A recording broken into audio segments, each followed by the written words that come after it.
Bismillahirrahmanirrahim. Assalamualaikum warahmatullahi wabarakatuh.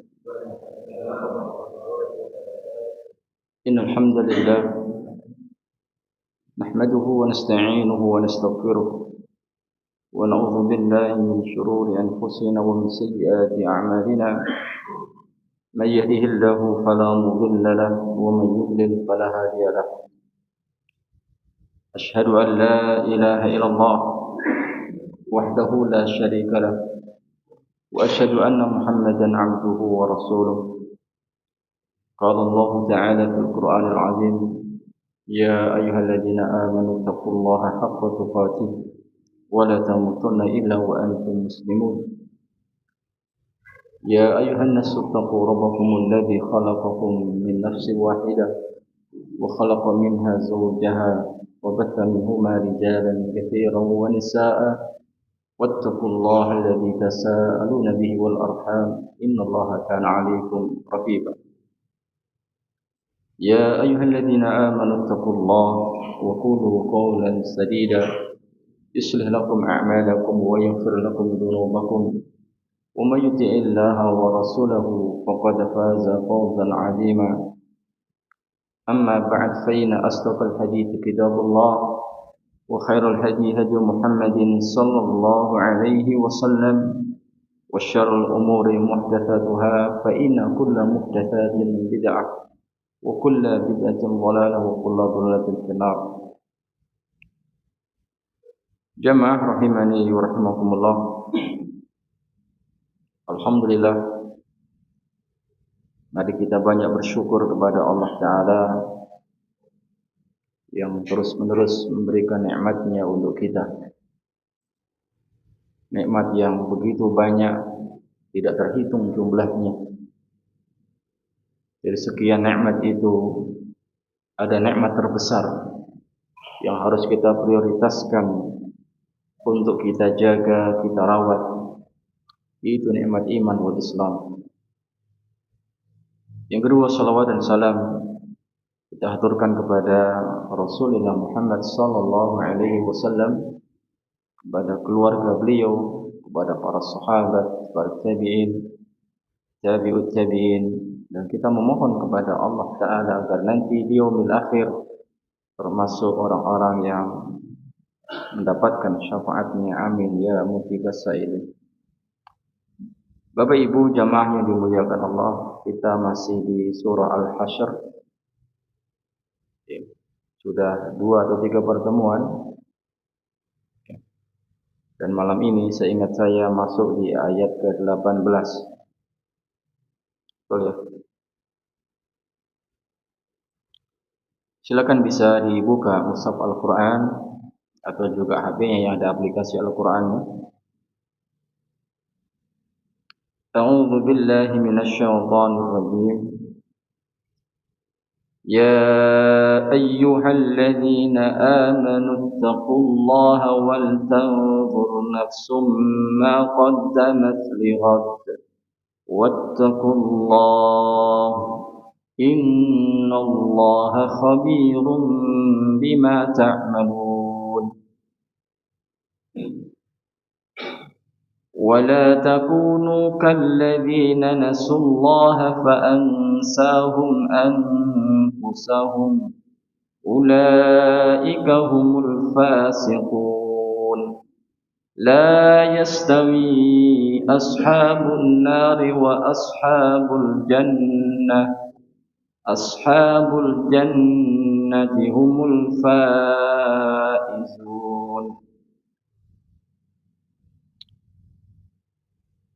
Ada 3 ayat sesuai dengan urutan di kitab tafsir Ibnu Katsir. Di ayat ke-18 Allah Ta'ala berfirman, Ya ayyuhalladzina amanu, wahai orang-orang yang beriman. Khitab atau panggilannya adalah kepada orang-orang beriman. Dan di antara adab ketika ada ayat diawali dengan khitab ya ayyuhalladzina amanu, wahai orang-orang yang beriman, maka hendaknya bersiap memasang telinganya, karena setelahnya kalau tidak perintah adalah larangan. Sehingga para sahabat ketika Nabi SAW bacakan ayat diawali ya ayyuhalladzina amanu, wahai orang-orang yang beriman, mereka bersiap-siap. Mereka memasang telinganya, memperhatikan gerangan apakah perintah yang Allah perintahkan di ayat tersebut, atau ada larangan yang harus segera ditinggalkan.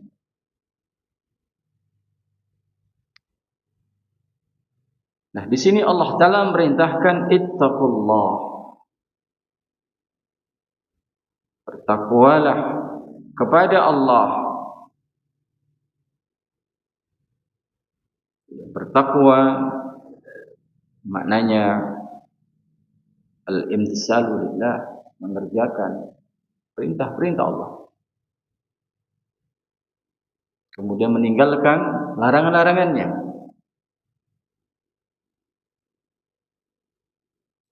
Allah memerintahkan ittaqullah, bertakwalah kalian kepada Allah.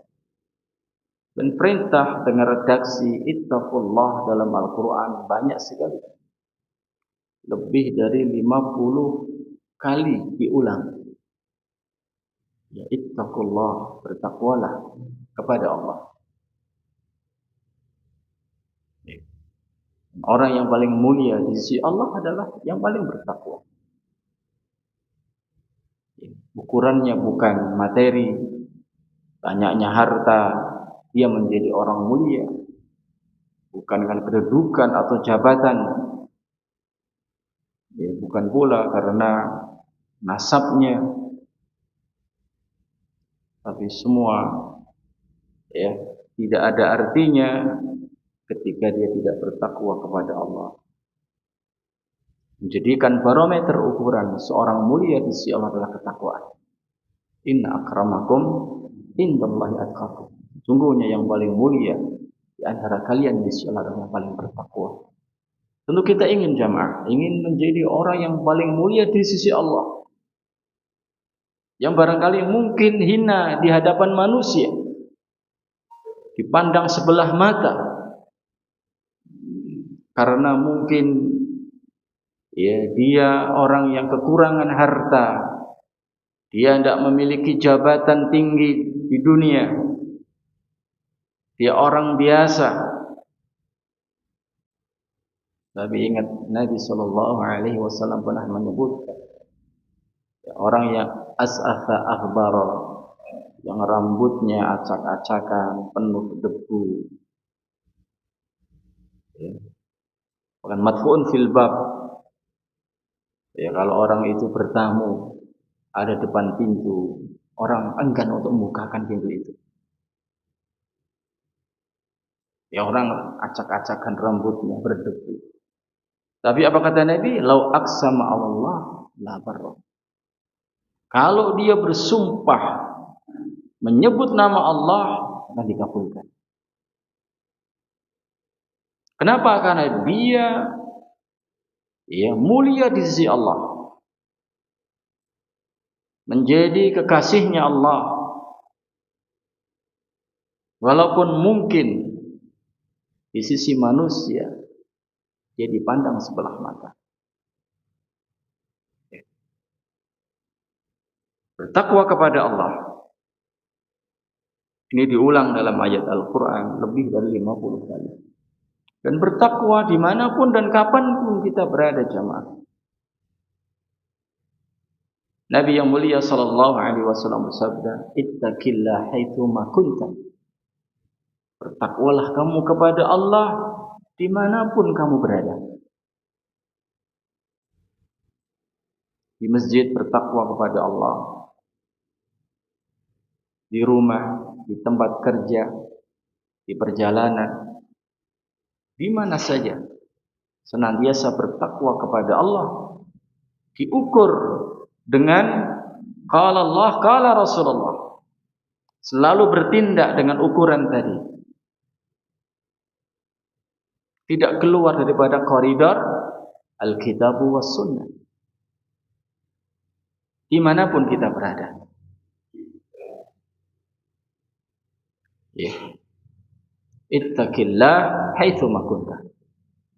Dikala sendirian bertakwa kepada Allah. Dikala bersama orang lain dia pun bertakwa kepada Allah.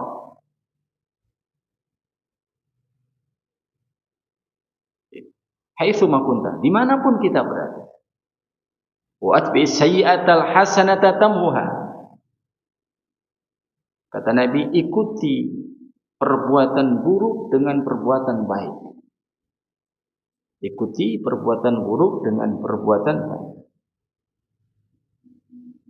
Niscaya perbuatan baik tadi akan menghapus perbuatan buruk. Jadi kalau kita ketika mewujudkan ketakwaan kepada Allah Ta'ala tidak sempurna, karena mungkin terdorong hawa nafsu, terperdaya dengan bujuk rayu syaitan, akhirnya dia jatuh, terperosok dalam kemaksiatan.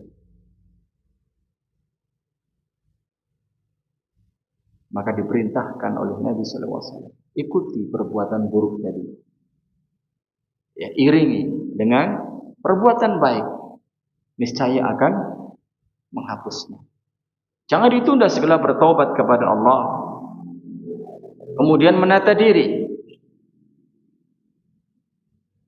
ya, beristighfar kepada Allah, mohon ampun kepada Allah, ya, kemudian ikuti dengan kebaikan. Wa khaliqin nas bi khuluqin hasan. Pergauli manusia dengan akhlak yang bagus. Ini termasuk wasiat Nabi SAW. Nah, di ayat 18, ya ayyuhalladzina amanu taqullah, wahai orang-orang yang beriman, bertakwalah kepada Allah. Kerjakan perintah-perintahnya dengan serius, dengan sungguh-sungguh, dengan ketakwaan yang sebenar-benar takwa, dan meninggalkan seluruh larangan-larangannya.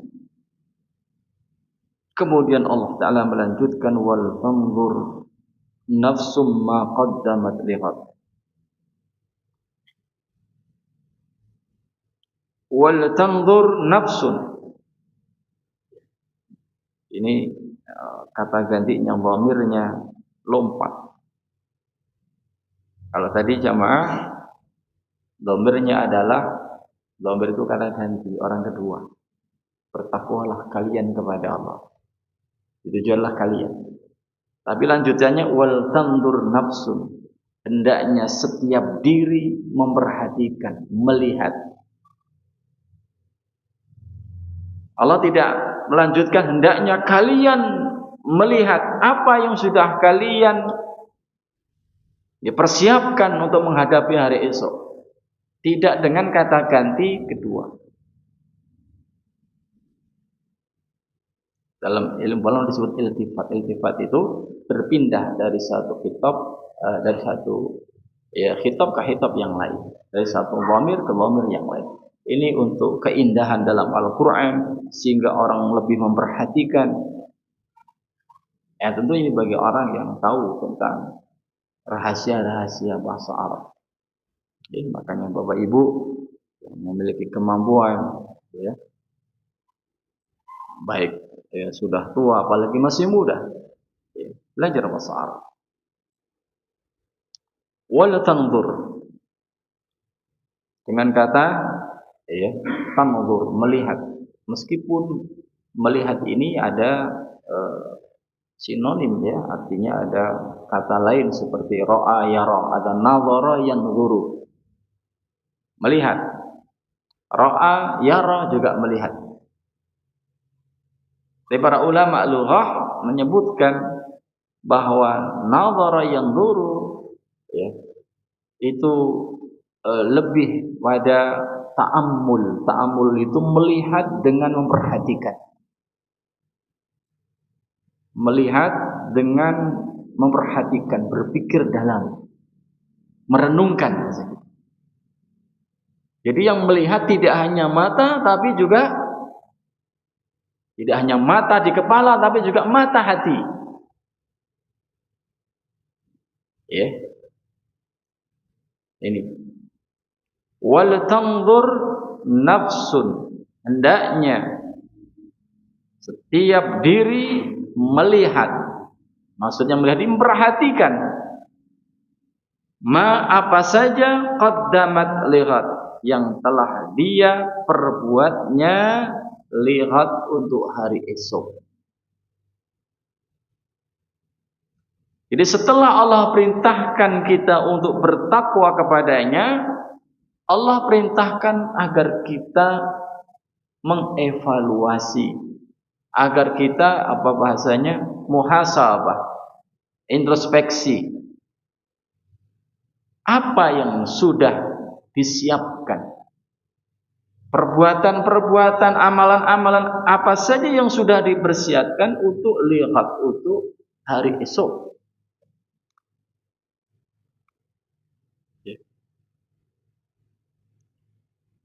Ya. Hari esok di sini lihat pakainya tanwin. Ya, nakirah bentuknya, lighadin. Dan para ulama tafsir sepakat makna lighad di sini hari esok maksudnya hari kiamat.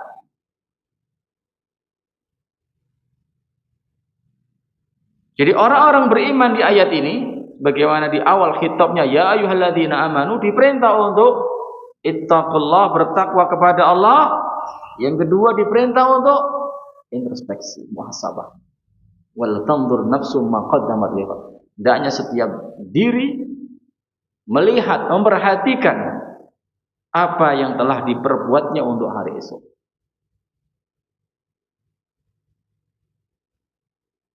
Mengevaluasi. Berarti di sini ada dua, yang telah lalu dan yang akan datang.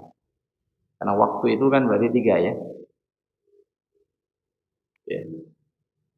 Ada al-madhi, telah lewat, al-hal itu sekarang, al-mustaqbal akan datang.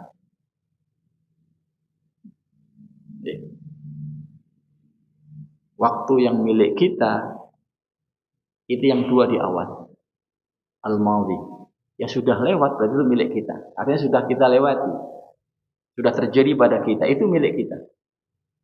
Jadi ibarat buku itu, ya misalnya saat ini, ya buku ini misalnya ada 60 halaman,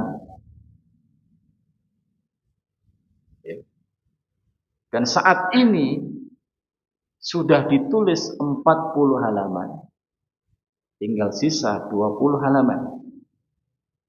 Kalau satu halaman itu ibaratnya 1 tahun umur kita, berarti sudah 40 tahun kita mengisi hidup kita, menulis catatan amal kita.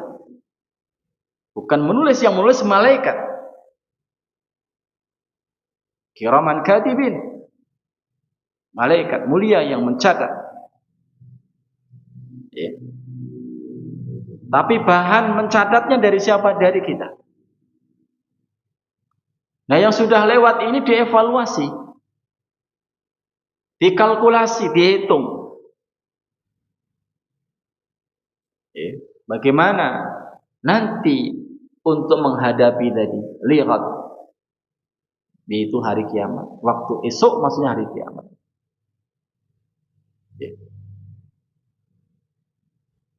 Karena kalau tidak dievaluasi jamaah, tidak ada nanti perkembangan dan juga tidak ada kualitas. Itu saja. Ya, tentu yang sudah bagus diperbagus, yang kurang diperbaiki.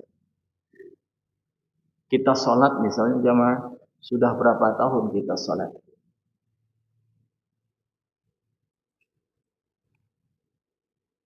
Ya, taruhlah umur kita misalnya saat ini 50 tahun.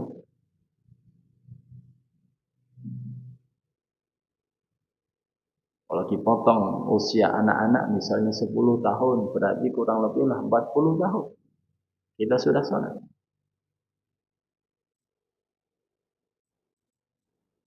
dilihat kualitas sholatnya, apakah berjamaah atau tidak. Lebih banyak mananya berjamaah dengan tidak. Evaluasi lagi kualitas sholatnya dari yang sudah kita lakukan. Harusnya orang yang sudah sering melakukan itu berarti apa? Orang menjadi ahlinya ahli kan gitu. Pilot ini Pak, dilihat keahliannya itu dari jam terbang. Kalau sudah sekian puluh tahun ya menjadi pilot jam terbang berarti sudah ahli. Dan tidak hanya pilot, mungkin profesi apa saja kalau itu dilakukan ya sudah berpuluh-puluh tahun, itu ibaratnya kita di ahlinya ahli. Melihat orang, saya pernah melihat orang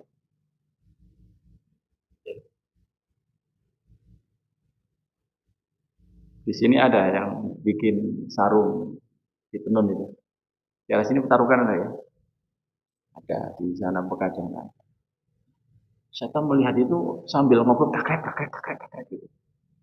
Coba, kayak mesin sudah otomatis gitu, sambil ngobrol kakek.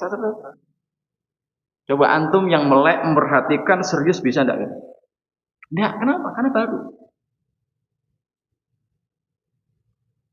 Tapi lihat orang tersebut, ya sambil nyantai ngobrol sambil ini juga, kayaknya sudah lepas kontrol begitu. Karena sudah terbiasa dan dilakukan berpuluh-puluh tahun. Nah, sholat kita ini pun harusnya demikian. Maksudnya, ya lebih berkualitas.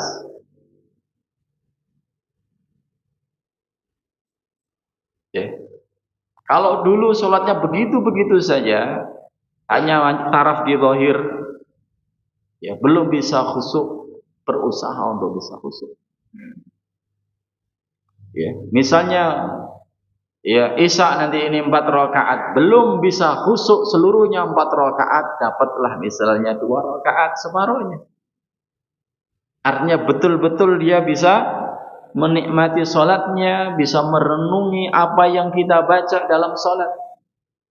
Betul-betul ada munajat, ada bisik-bisik dialog kepada Allah Ta'ala. Ini evaluasi. Wala tanzur nafsum ma qaddamat lighad. Hendaknya setiap jiwa melihat apa yang telah dia perbuat untuk hari esok. Hari esok hari kiamat. Kenapa disebut hari kiamat hari esok? Dan di sini li ghadin pakainya tanwin, bukan lil ghadi, ada alif lamnya, ya karena besoknya bisa besok lagi. Karena pasti terjadi adalah nanti, yaitu besok. Dan untuk menunjukkan dekatnya hari kiamat, maka disebut adalah besok. Ya. Karena sejak diutusnya Nabi Shallallahu Alaihi Wasallam itu sudah menjadi tanda akhir zaman. Kenapa? Karena tidak ada lagi Nabi. Berarti ini umat terakhir. Umat terakhir inilah umat yang nanti sudah dekat dengan kiamat.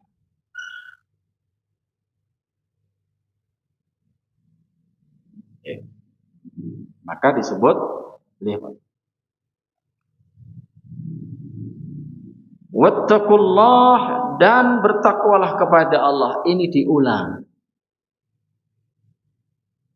Kalau ada pengulangan lafaz, apalagi itu adalah perintah, itu fungsinya litakid, menguatkan.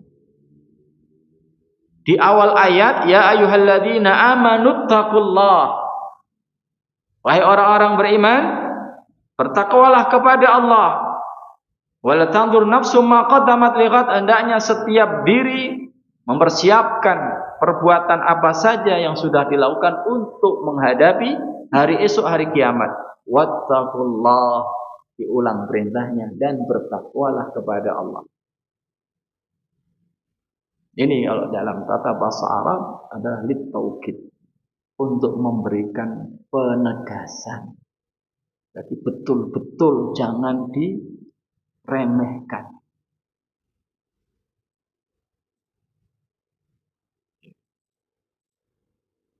Penegasan. Di sisi yang lain ada seperti Imam Al-Qurtubi di rahimahullah dalam tafsirnya ada yang menyampaikan ya perintah ittaqullah yang pertama maksudnya adalah perintah bertaubat. Perintah bertaubat. Kemudian wattaqullah. Ya, bertakwalah kepada Allah. Perintah yang kedua maksudnya adalah untuk meninggalkan maksiat. Menggantinya dengan amal soleh. Ya karena memang ya start ya mulai itu dengan taubat. Harus meninggalkan dulu keburukan-keburukan tersebut, menyesalinya, baru berubah hijrah ya. Ya, pintu untuk berubah itu diawali dengan taubat dulu. Kalau belum taubat nggak akan berubah. Untuk bisa berubah menjadi lebih baik diawali dengan taubat. Ya, tinggalkan perbuatan buruknya. Ya sesali dan berazam bertekad tidak akan mengulangi.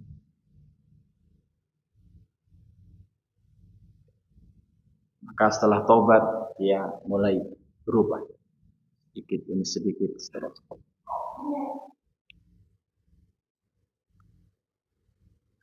Ditutup ayatnya di ayat 18, innallaha khabirum bima ta'malun. Innallaha sesungguhnya Allah khabirun, maha mengetahui dengan detail, maha teliti, bima ta'malun, seluruh apa yang kamu lakukan, yang kamu perbuat. Ya, pengetahuan Allah yang sangat sempurna. Maka disebut dengan khabirun. Khabir itu mengetahui dengan detail, lengkap, terperinci seluruh apa yang kita lakukan. Ya. Kapan, di mana, ya bahkan termasuk ya, perbuatan-perbuatan hati kita. Waliyadzubillah, misal ada orang hasad, Allah mengetahui isi hati orang yang hasad tersebut. Ada takabur, rasa sombong, Allah mengetahui hal tersebut. Maka hendaknya dia berubah, bertaubat pada Allah.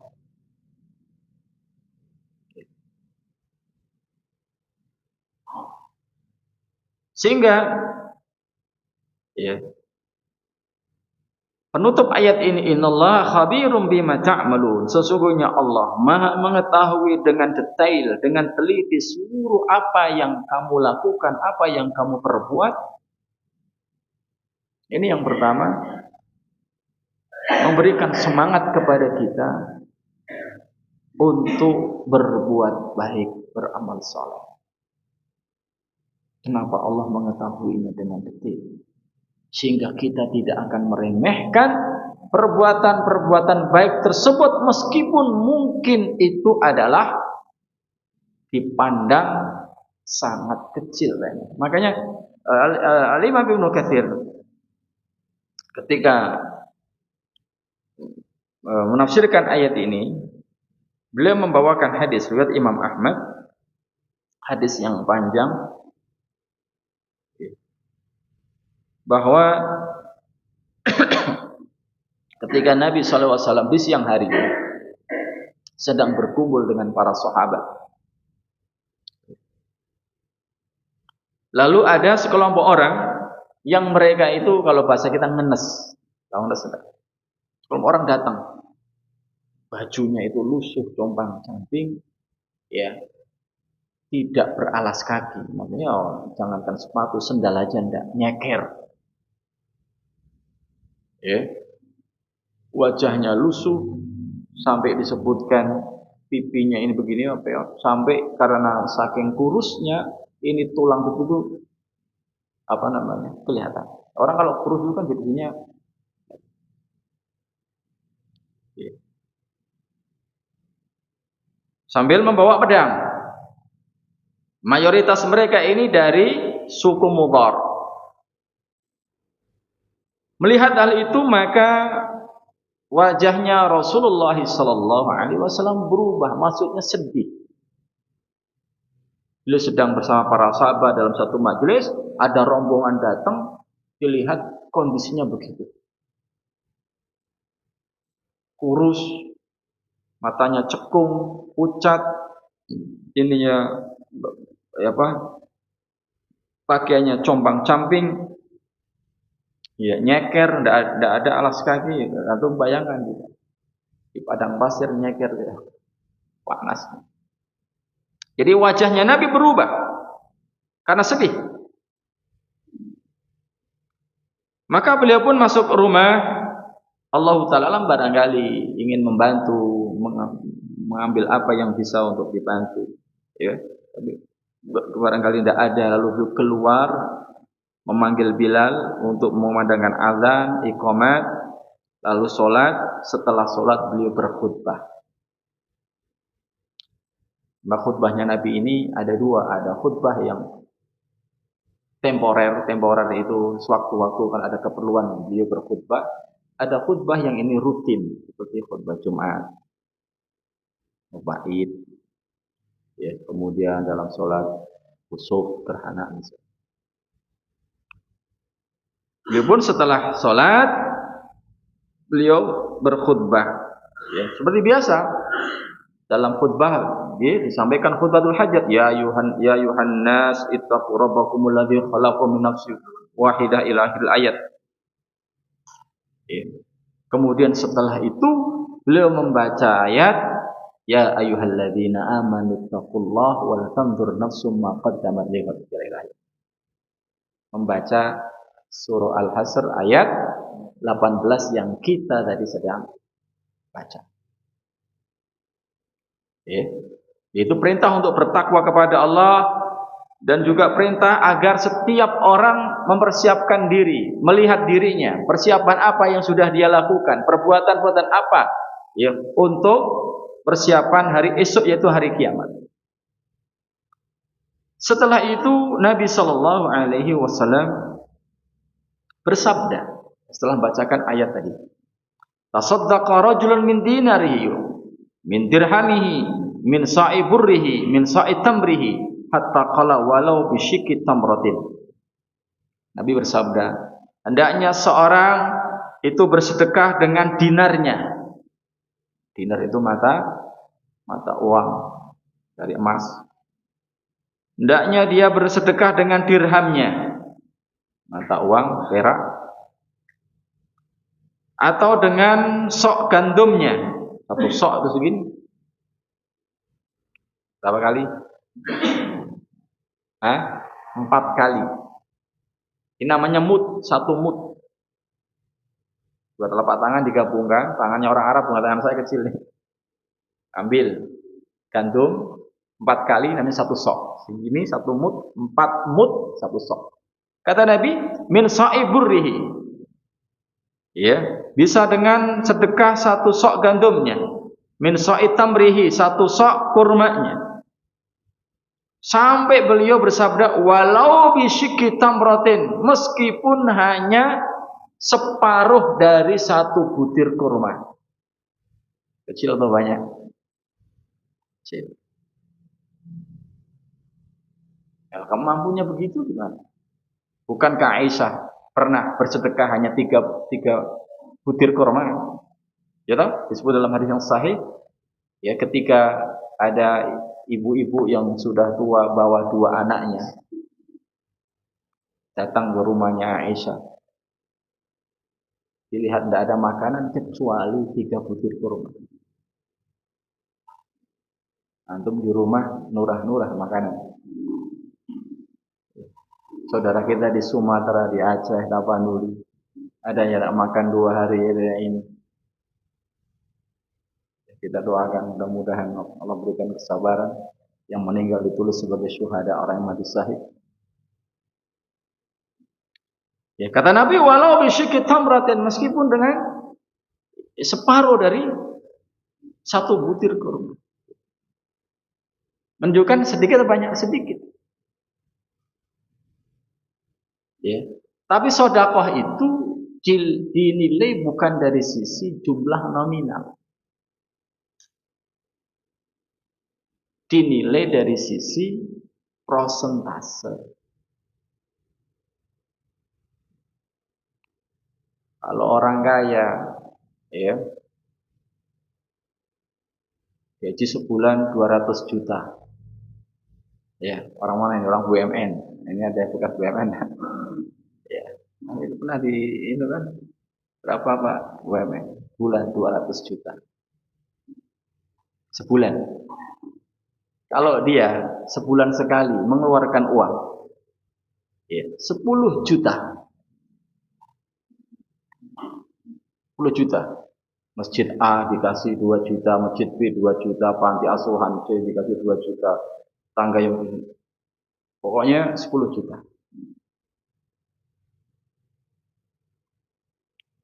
Dengan orang yang gajinya 1 bulan di bawah UMR. UMR Pemalang berapa? 2 juta? 2 juta 300. Dia misalnya gaji 1.500.000. Atau taruhlah ya UMR 2 juta. Ya. Dan dalam 1 bulan dari 2.300.000 tadi, dia keluarkan misalnya 300.000.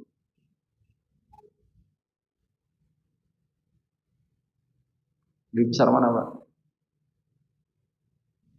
300.000 itu 10 juta. Lihat presentasinya. Bukan lihat perbandingan nominalnya. Orang gaji 2.300.000 dikeluarkan 300.000. Itu sudah luar biasa. Berapa persen? Ya, berapa persennya? Kurang beli 15. Ya. Jadi yang 200 juta dikeluarkan 10 juta. Kelihatannya 10 juta, tapi ya banyak. Maka Nabi Shallallahu Alaihi Wasallam mengatakan diawali dari yang paling tinggi, yaitu apa? Dinar. Tasaddaqa rajul min dinarihi. Hendaknya seorang bersedekah dengan dinar. Dinar itu mata uang emas. Ya. Min dirhamihi, dengan dirhamnya, mampu dirham. Min sa'iburrihi, dengan 1 sok. Ya. 1 sok gandum, 1 sok itu bisa 3 kilo atau 2,5. Ini perbedaan ulama. Zakat itu kan 1 sok. 1 sok kurma. Sampai hatta kalau walau bisyikki tamrah, meskipun itu dengan separuh dari sebutir kurma. Karena mungkin orangnya mampu demikian. Makanya di ayat tadi, innallaha khabirum bima ta'malun. Sesungguhnya Allah itu maha melihat dengan detail, dengan teliti seluruh yang kamu amalkan, yang kamu lakukan. Sehingga ini memberikan semangat pada kita untuk yang terbaik bagi Allah. Nah, para sahabat setelah mendengar khutbahnya Nabi tadi membacakan ayat, ya, Al-Hasr ayat 18, lalu beliau memberikan anjuran, motivasi bersedekah sesuai dengan kemampuan masing-masing. Yang dinar bawa dinar, yang dirham dirham, yang kurma-kurma, yang gandum-gandum. Maka tiba-tiba datang seorang laki-laki Ansor membawa 1 kantung kurma. Dia pulang, ambil kurma, bawa, taruh di situ. Kemudian apa? Diikuti oleh orang lain. Ya, berikutnya orang pada ngikuti orang Ansor tadi. Ya. Hingga ya, ada 2 tumpukan yang besar. Sebagian makanan, sebagian pakaian. Kemudian kata rawi hadis ini, itu Mundhir bin Jarir, ya, aku melihat wajahnya Nabi sallallahu alaihi wasallam berubah. Tadinya itu sedih, Kemudian berubah menjadi gembira, senang. Setelah itu beliau bersabda, "Man sanna fil islami sunnatan hasanatan fallahu ajruha wa ajru man amila biha ba'dahu min ghairi an yanqusa min ujurihim syai'a." Ya, barang siapa yang memberikan contoh kebaikan dalam Islam, dalam hal ini adalah sedekah. Berikan contoh yang baru. Ya, kebaikan dalam Islam ya ada landasan dalilnya, bukan ngarang-ngarang. Karena sebagian orang ada menjadikan hadis ini untuk menyebut ada bid'ah hasanah. Barang siapa yang mencontohkan kebaikan dalam Islam, suatu yang baru, tapi ada dalilnya dalam hal ini, ya sesuai dengan sababul urutnya adalah apa? Sedekah, mencontohkan sedekah. Ya. Maka dia akan mendapatkan pahalanya dan pahala orang yang mengikutinya tanpa dikurangi sedikit pun. Jadi double, Pak. Antum sebagai pelopornya yang pertama kali sedekah, maka antum dapat pahala sedekah tersebut. Diikuti misalnya 10 orang ikut antum sedekah, maka antum mendapatkan juga tambahan pahala dari 10 orang yang sedekah tadi. Tanpa 10 orang sedekah tadi itu berkurang pahalanya. Insyaallah, begitu luasnya rahmat Allah. Ya, sebaliknya waman sanna fil Islam sunnatan sayyi'atan kana alaihi wisruha wa wisru man amila biha min ghairi an yanqusa min auzarihim syai'un. Ya, dan barang siapa mencontohkan keburukan di dalam Islam ini lalu ya diikuti oleh orang lain, maka dia akan mendapatkan dosanya dan dosa orang-orang yang mengikutinya tanpa dikurangi sedikit pun. Waliyadzubillah. Nah, ini rentetannya, kaitannya dengan ayat tadi. Nabi membacakan, "Ya ayyuhalladzina amanu taqullaha wal tanzur nafsum ma qaddamat lighad. Wattaqullaha innallaha khabirum bima ta'malun." Beliau sampaikan di dalam khutbah, diawali ketika ada rombongan tamu datang dalam kondisi yang ngenes. Ya, pakaian compang-camping, ya, tidak beralas kaki, ya, dari suku Mudhar. Nah ini innallaha khabirum bima ta'malun. Jadi ini yang pertama, jangan meremehkan kebaikan. Bukankah ya faman ya'mal mithqala dzarratin khairan yarah. Siapa saja yang melakukan kebaikan meskipun seberat biji atom, biji sangat kecil tidak kelihatan dengan mata biasa, dia akan melihat daripada balasan pahalanya nanti. Maka ya jangan diremehkan. Ini nanam pohon, ini kaitannya. Tadi khutbah saya, ya, ini hari Jumat ya, khutbah saya berkaitan dengan anjuran untuk mencintai ya, lingkungan bumi kita, bukan merusak. Nabi Shallallahu Alaihi Wasallam menganjurkan, ini sudah masuk Islam belum? Menganjurkan kepada umatnya, kepada kita jemaah, untuk menjaga bumi kita ya, untuk senang menanam pohon. Iya. Man gharasa muslimun gharasan, barang siapa seorang muslim menanam pohon. Ya. Kemudian ada hewan, ada burung, ada juga manusia yang ikut memakan dari pohon tadi atau mungkin buahnya. Kataballahu lahu biha shadaqah. Maka Allah akan tulis untuk dia pahala sedekah. Coba antum tanam pohon. Ya. Lalu dimanfaatkan oleh makhluk Allah. Pohon. Ya. Ada orang ya, lewat berteduh di bawah pohon tersebut.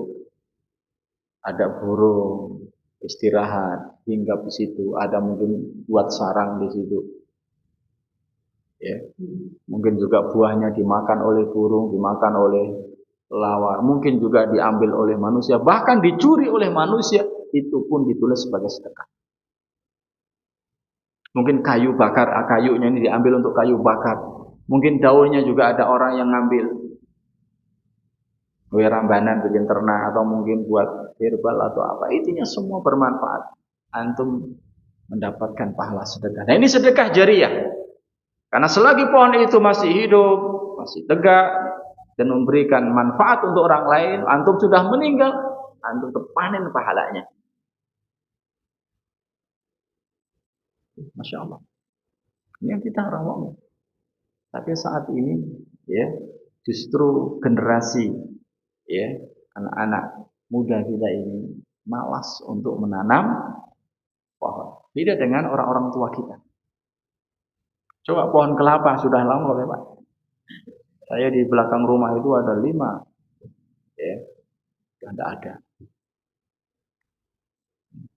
Terakhir tinggal 1 di pangan wawung itu akhirnya daripada ngambrui rumah tetangga tak panggilin tukang gaji. Saya tidak punya pohon kelapa lagi. Ya, tak tanami segala macam itu di pinggir itu ada kelengkeng, ada mangga, ada duwet, ada jeruk, ada jambu, segala macam. Dan saya persilakan tetangga saya, karena jauh. Saya tinggal di Ampel Gading, saya kebunnya di sana, di Radisa. Ya, monggo, jenengan minta apa ambil. Tidak usah perlu ngomong. Kadang kalau saya ke situ, Ustadz saya ngambil ini, ya silakan, tidak usah ngomong. Ini Masya Allah. Ya, bukan penggundulan yang kita lihat, coba. Ya, hutan digunduli kayak begitu. Lihat aja Pak, ada banjir gelondongan begitu ya. Wal iyadzubillah. Ya. Bahkan disebutkan dalam hadis yang lain, kalau misalnya ini di tangan kamu kata Nabi, itu ada bibit, ada tunas pohon dan kamu tahu ini ada besok mungkin ada hari kiamat. Saat ini mampu kamu nanam, apa kata Nabi? Fal yasra, tanam. Ini perintah. Ya.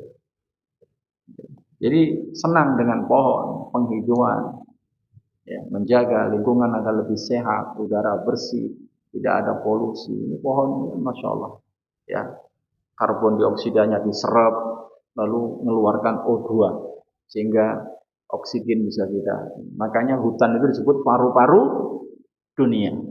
Orang kalau paru-parunya bermasalah, sakit, apalagi tidak berfungsi, udah tewas. Ya, ini kalau semua hutan digunduli-gunduli, iklim jadi ekstrim panas. Hujan, resapan tidak bisa diikat oleh, jadilah seperti itu. Mengerikan. Sudah masuk Isya. Sudah masuk Isya, silakan azan dulu.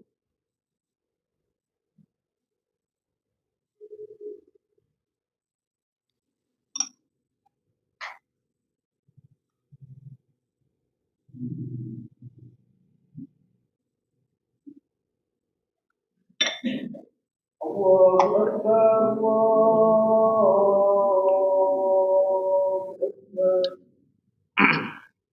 Allahu Akbar, Allahu Akbar. Asyhadu an la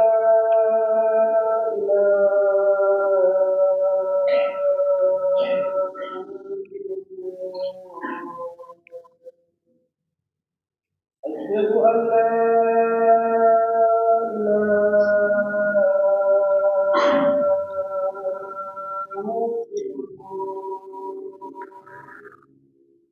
أشهد أن محمدا رسول الله أشهد أن محمدا رسول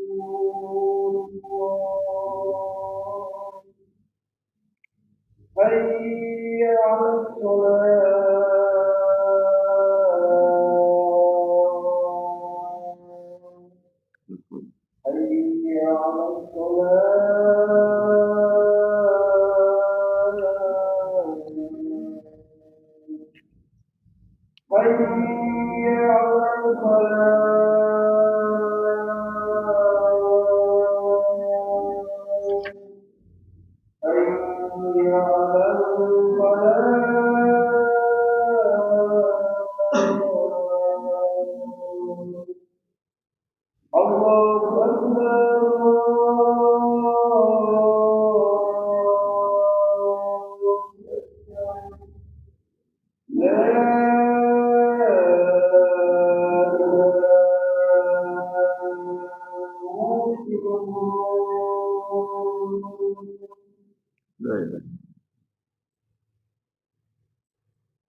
Baik, jemaah rahimani wa rahimakumullah.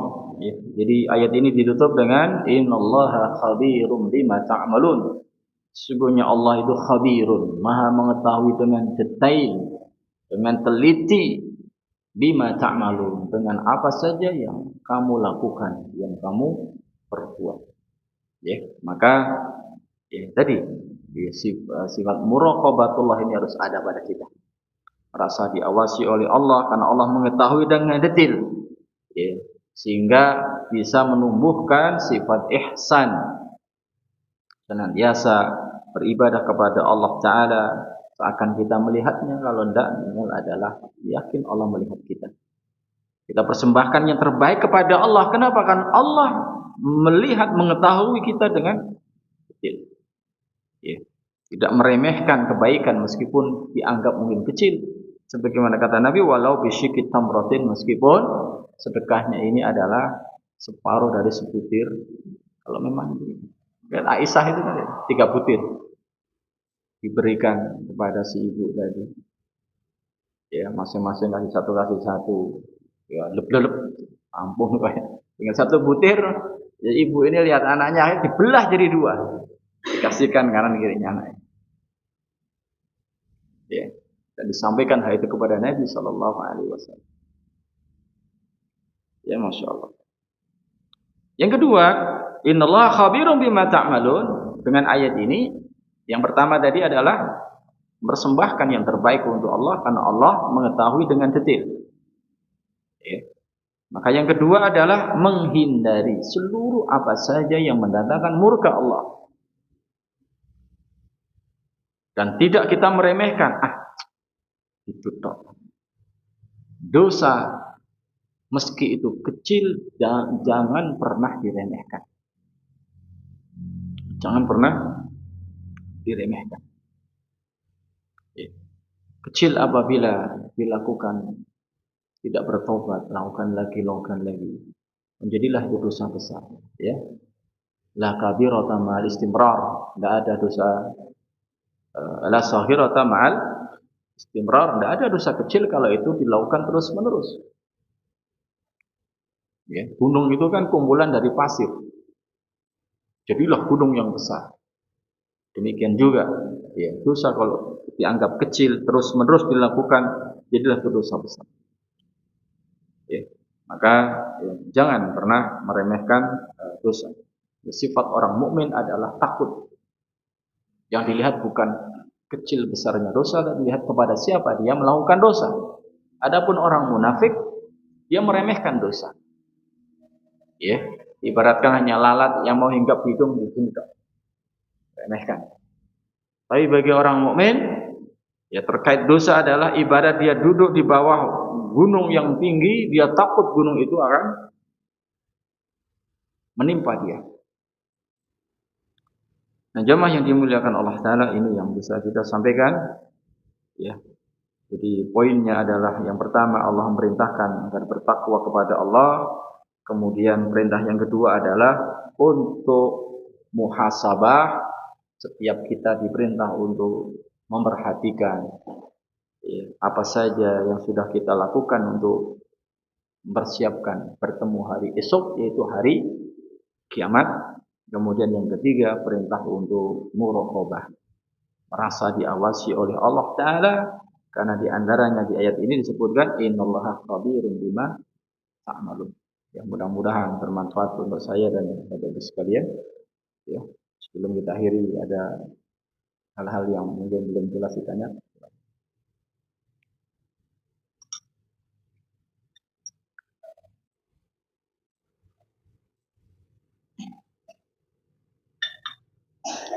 Tidak ada. Baik, kita akhiri dengan majelis. Subhanallah bihamdih. Asyhadu an la ilaha illa anta astaghfiruka wa atubu ilaik. Wa akhiru da'wana alhamdulillahi rabbil alamin. Assalamualaikum warahmatullahi wabarakatuh.